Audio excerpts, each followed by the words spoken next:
ಅನೇಕ ಪಕ್ಷಗಳಿಗೆ ಹೋಗಿ ಕಟ್ಟಕಡೆಯದಾಗಿ ಕಾಂಗ್ರೆಸ್ಸಿಗೆ ಬಂದು ಚನ್ನಪಟ್ಟಣದ ಬೈ ಎಲೆಕ್ಷನ್ನಲ್ಲಿ ಗೆದ್ದು ಬೀಗಿದ ಸಿಪಿ ಯೋಗೇಶ್ವರ್ ಬೆಂಬಲಿಗ ಆರ್ಎಸ್ಎಸ್ ಪಥ ಸಂಚಲನದಲ್ಲಿ ಭಾಗಿ. ಈ ವಿಚಾರ ಈಗ ಭಾರಿ ಸಂಚಲನ ಮೂಡಿಸಿದೆ. ಸಿಪಿ ಯೋಗೇಶ್ವರ್ ಚನ್ನಪಟ್ಟಣದ ಕಾಂಗ್ರೆಸ್ ಎಂಎಲ್ಎ, ಆತನ ಬೆಂಬಲಿಗ ಆರ್ಎಸ್ಎಸ್ ಪಥ ಸಂಚಲನದಲ್ಲಿ ಭಾಗಿಯಾಗಿದ್ರು. ಚನ್ನಪಟ್ಟಣದಲ್ಲಿ ನಡೆದ ಆರ್ಎಸ್ಎಸ್ ಪಥ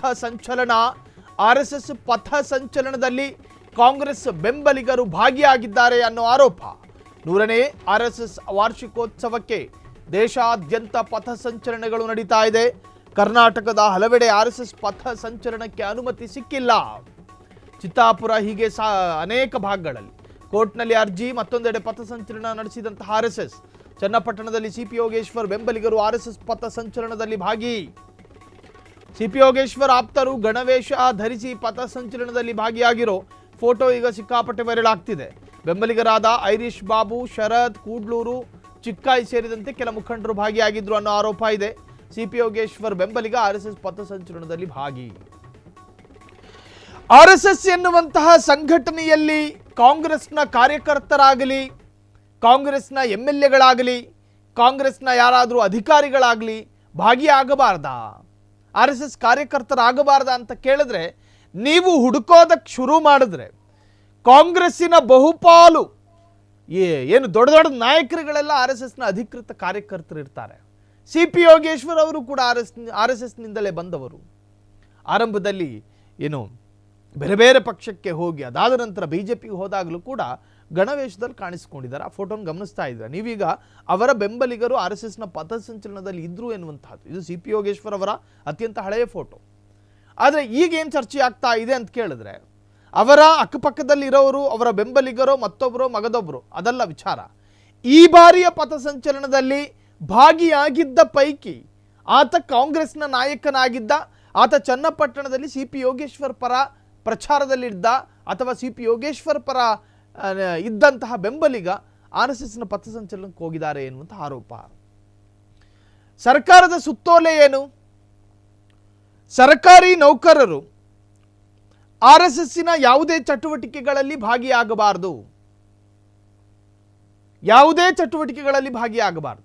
ಒಂದು ವೇಳೆ ಕರ್ತವ್ಯ ನಿರತ ಸರ್ಕಾರಿ ನೌಕರನೊಬ್ಬ ಆರ್ಎಸ್ಎಸ್ ಪಥ ಸಂಚಲನದಲ್ಲಾಗಲಿ, ಆರ್ಎಸ್ಎಸ್ನ ಕಾರ್ಯಕ್ರಮದಲ್ಲಾಗಲಿ, ಆರ್ಎಸ್ಎಸ್ಸಿನ ರಾಜಕೀಯ ವೇದಿಕೆಗಳಲ್ಲಾಗಲಿ ಕಾಣಿಸಿಕೊಂಡಿದ್ದೇ ಆದಲ್ಲಿ, ಆತ ಭಾಗಿಯಾಗಿದ್ದೇ ಆದಲ್ಲಿ ಆತನನ್ನು ತಕ್ಷಣ ಅಮಾನತ್ತು, ವಿಥೌಟ್ ನೋಟಿಸ್, ಮುನ್ಸೂಚನೆಯನ್ನೂ ಕೊಡದೆ ಆತನನ್ನು ಅಮಾನತ್ತು ಮಾಡಲಾಗುವುದು. ಇದು ಒಂದು ಸರ್ಕಾರದ ಅಧಿಕೃತ ಮುದ್ರೆ ಒತ್ತಿದ ಸುತ್ತೋಲೆ.